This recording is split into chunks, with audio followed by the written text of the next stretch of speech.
Hey, thanks for coming back and watching our second presentation in the DO-254 Basics series.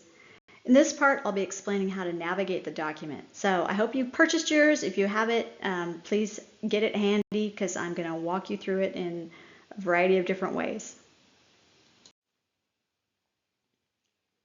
As I mentioned previously, DO-254 compliance isn't easy.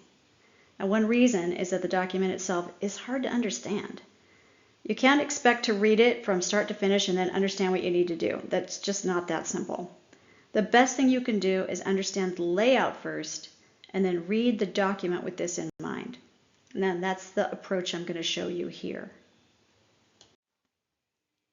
If you have the document in hand, look at it now and follow along with me. We're going to start by looking at the table of contents. You'll see that the flow is basically this. It starts off with the purpose of the document, it's always important to know, and then talks about the relationship of hardware compliance, or DO-254, in the context of systems certification. After that, it goes through what's called the hardware design lifecycle, followed by supporting processes. Don't worry, we'll cover all this in more detail and you'll understand what those terms mean if you keep watching. Finally, there are some final chapters and numerous appendices towards the back that cover areas of special concern.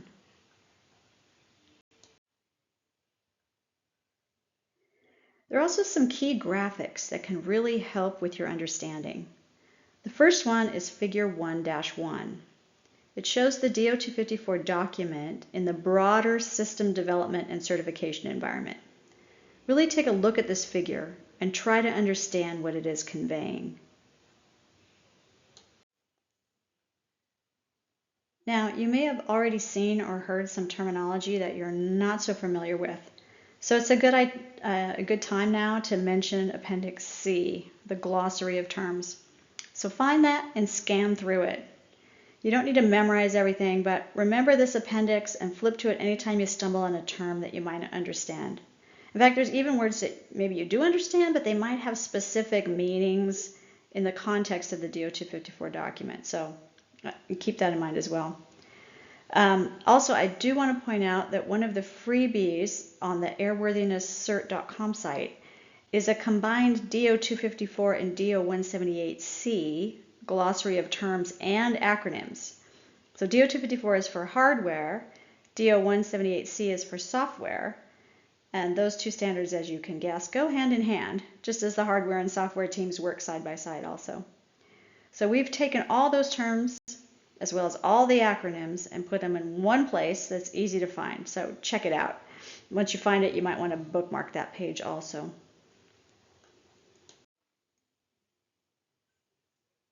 Now, flip to Appendix A.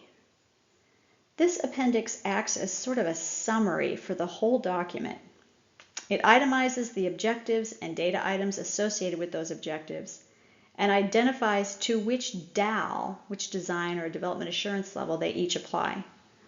So to be clear, DO-254 compliance isn't the same for every design. Designs with higher safety requirements, higher DALs, well, those teams have to do more.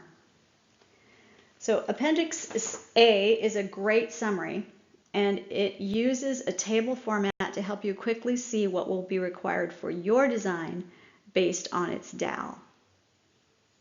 Thumb through that right now, get familiar with it. Now continuing on, let's look at Appendix B. For the higher DAL designs, those that are designated as levels A and B, you have to do even more work. As this appendix describes it, quote, as the design assurance level increases, the approach needed to verify that a given design meets its safety requirements may need overlapping, layered combinations of design assurance methods. Now, I hate to say it, but this appendix is one of the most difficult things in this document to understand. In fact, I'd say don't really even try.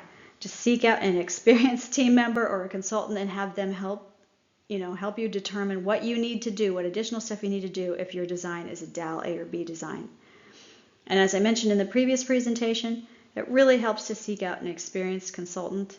If you don't know where to start, again, try Patmos Engineering Services. Now let's go back to the table of contents. take a look at the headings for sections 3 through 10. This is really the meat of DO-254. Following what these chapters outline is what it really means to be DO-254 compliant. They outline the objectives, activities, and data items that Appendix A summarized. Remember, we took a look at Appendix A and it showed all of those things broken down by DAL. So Appendix A is the summary, the details you can find in sections 3 through 10. And a great visual that encapsulates all of this is Figure 5.1.